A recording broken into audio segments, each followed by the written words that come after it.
It's about as fast as you can go without having to eat airline food. This was the slogan in one of Porsche's oldest printed ads.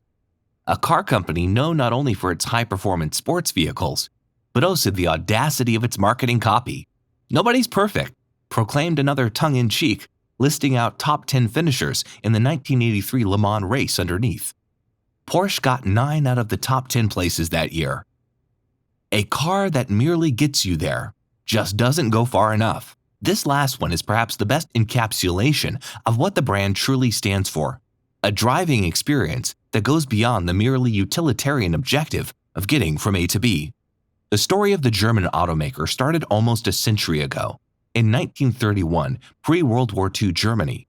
The company initially focused on vehicle development work rather than own production, helping the German government design the legendary Volkswagen Beetle. During World War II, Porsche helped Nazi Germany's war effort, producing designs for tanks and other heavy military machinery. This is a controversial part of the company's history, one it would rather not highlight in its marketing campaigns. After Germany lost the war, the company's original founder, Ferdinand Porsche, was arrested for war crimes and died shortly thereafter. According to the company's official story, Ferdinand's son, Barry Porsche, took control of the company and decided to build his own car because he could not find an existing one that he wanted to buy. This led to the development and production of Porsche's first commercial vehicle, 356, which paved the way to one of the most successful car company histories in the modern era. What followed was several decades of designing, producing, and perfecting sports cars, including the iconic Porsche 911, a two-door high-performance rear-engine vehicle which was produced in 1964 and is part of Porsche's lineup to this day. Impressively, the 911 has become one of the most successful competition cars in the history of automaking, winning numerous famous races over the years, and was even named one of the top 5 most influential cars of the 20th century. Speaking of racing, participation in competitions has always been a big part of Porsche's history and has helped shape the brand's unique legacy and prestige. Let's focus on this for a moment. Porsche started participating in racing competitions in the 1950s and 60s, scoring a number of wins, including multiple successes at the Targa Florio, a legacy endurance race taking place on public roads near Palermo, the capital of Sicily. Targa Florio was one of the oldest sports car racing events in the world, having started in 1906 and running for more than half a century until it was discontinued in 1977 due to safety concerns. Porsche dominated the event in the 1960s, winning 7 of the races, with Ferrari winning the other 3 times. Another big part of Porsche's racing legacy and heritage has to do with the 24 Hours of Le Mans race. This is an annual sports car endurance race held near the town of Le Mans in France, and is currently the oldest active endurance race in the world. Unlike fixed-distance races, the objective at Le Mans is to cover the greatest distance in the span of 24 hours, balancing speed and the ability to avoid breakdowns throughout the race. Porsche is the most successful participant in the race, having taken the overall win a whopping 19 times and scoring over 100 victories in different class categories. Besides these 2 races, Porsche has been active in a number of other events throughout its history, including Rally, IndyCar, Formula One, 24 Hours of Daytona, and others. Interestingly, Formula One in particular was not a great fit to Porsche's underlying business model, as the cars were so far removed from its commercially produced vehicles. However, Porsche did have successful stints in Formula One, as the developer and supplier of engines for McLaren's cars in the 1980s, winning both the constructor and driver championships in the middle of that decade. What's interesting is that Porsche has always viewed participation in racing events as a critical part of its overall business model. Initially, it was deemed essential for stimulating engineering development and breakthroughs, as well as creating name recognition and awareness among car enthusiasts around the world. Nowadays, significant racing pedigree and legacy are critical differentiating factors for Porsche's overall brand, cementing its position as a leading sports car manufacturer with a proven track record along the best racing houses in the business. However, Porsche has not been successful on only the racetrack alone. In the fall of 2022, the company became publicly listed on the Frankfurt Stock Exchange, becoming the biggest German IPO in the last quarter of a century, with investors valuing the company at a massive 75 billion euros. Is this kind of valuation justified for Porsche? Let's have a look at the company's underlying business model to understand more.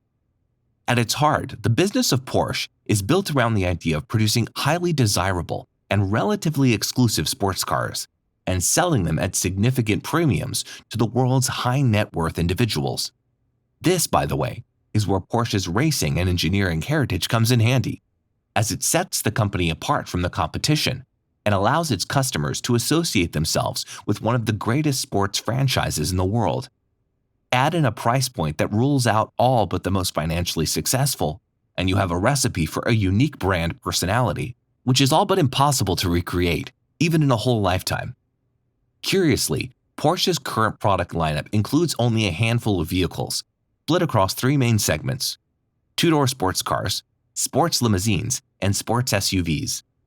Keeping the lineup nice and narrow is a clever business strategy for Porsche because it allows the company to maintain an unwavering amount of focus and attention on the quality of its finished products.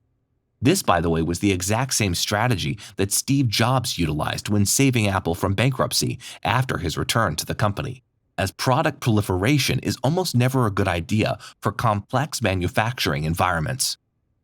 When it comes to pricing, Porsche positions itself in a self-proclaimed unique market niche of luxury vehicles with the benefits of scale.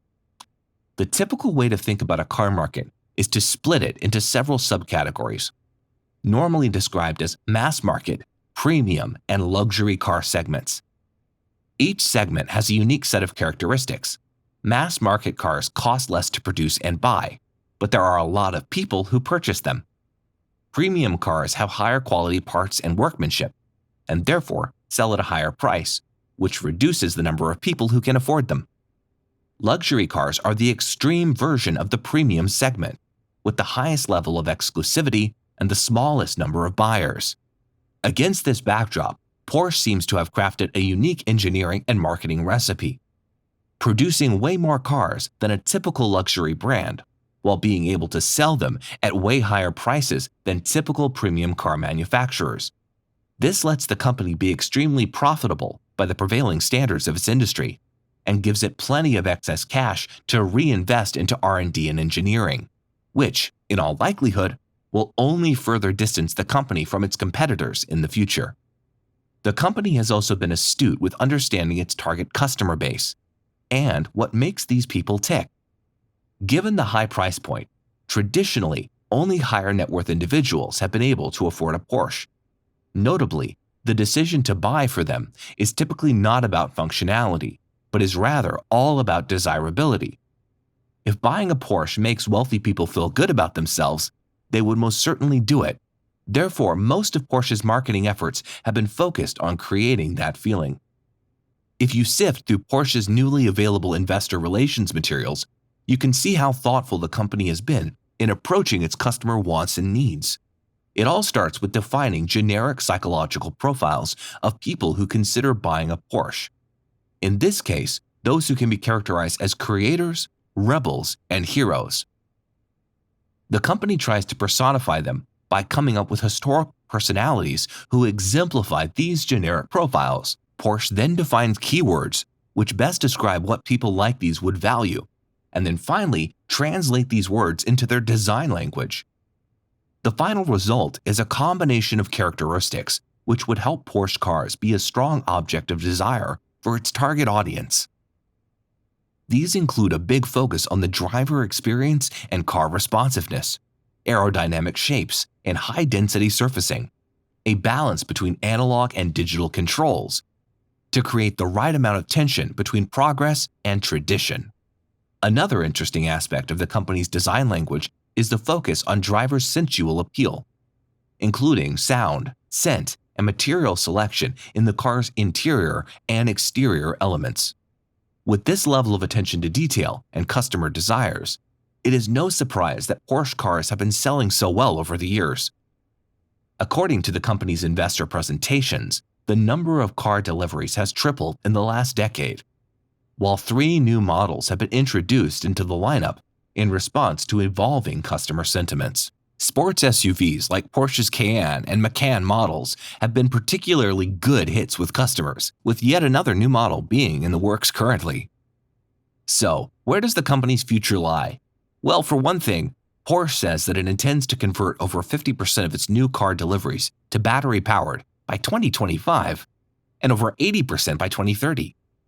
This is very much a customer sentiment-driven change in direction for Porsche, given how important sustainability is for its new generation of customers. However, even in doing so, the company can't help but stay true to its competitive, corporate spirit, aiming, even here, to be viewed as a pioneer in electrifying the luxury car segment.